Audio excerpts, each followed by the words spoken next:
अरे गुड़िया बात ले ले बाहू देवरा कि देवरा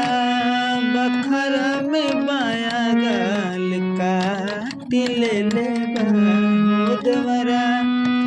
बखरा में बाया गाल काट ले ले